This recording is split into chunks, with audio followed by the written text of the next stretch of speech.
Sir so आज का एक लास्ट क्वेश्चन हम लेते हैं कि अगर किसी के पास 10 से 20,000 एक्स्ट्रा सेविंग्स हो तो करंट सिचुएशन में उसको उसका क्या करना चाहिए?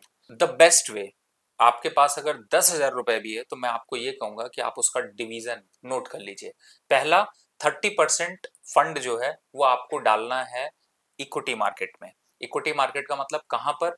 आपको बैंकिंग सेक्टर के स्टॉक्स लेने हैं, आपको फार्मा सेक्टर की तरफ आपको देखना है, और आपका रेलवे काउंटर इसकी तरफ। यानी कि अगर आप 30,000 कर रहे हैं तो 10-10 हजार रुपए इन तीनों सेक्टर के लिए आप इन्वेस्ट कर सकते हैं।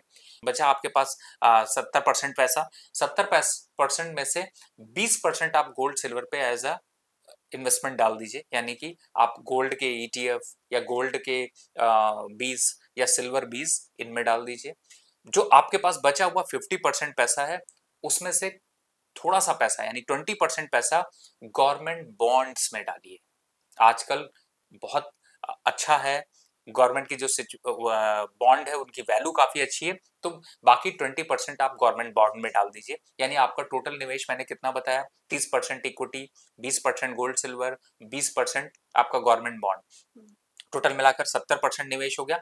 30% आप अपने पास अभी रखिए, और जब भी इनमें कोई नई अपॉर्चुनिटी आती है इन्हीं में वो पैसा वापस से रिपीट कर दीजिए। यानी कि अगर आपको थोड़ा और खरीदारी करनी है, थोड़ा वैल्यू यहाँ पे और देखना है, तो इन्हीं में वापस रिपीट कर दीजिए। This is the best strategy. आपको इन्वेस्टमेंट की स्ट्रैटेजी इसी तरीके से बनानी चाहिए कि आपका पोर्टफोलियो पूरी तरह से डाइवर्सिफाई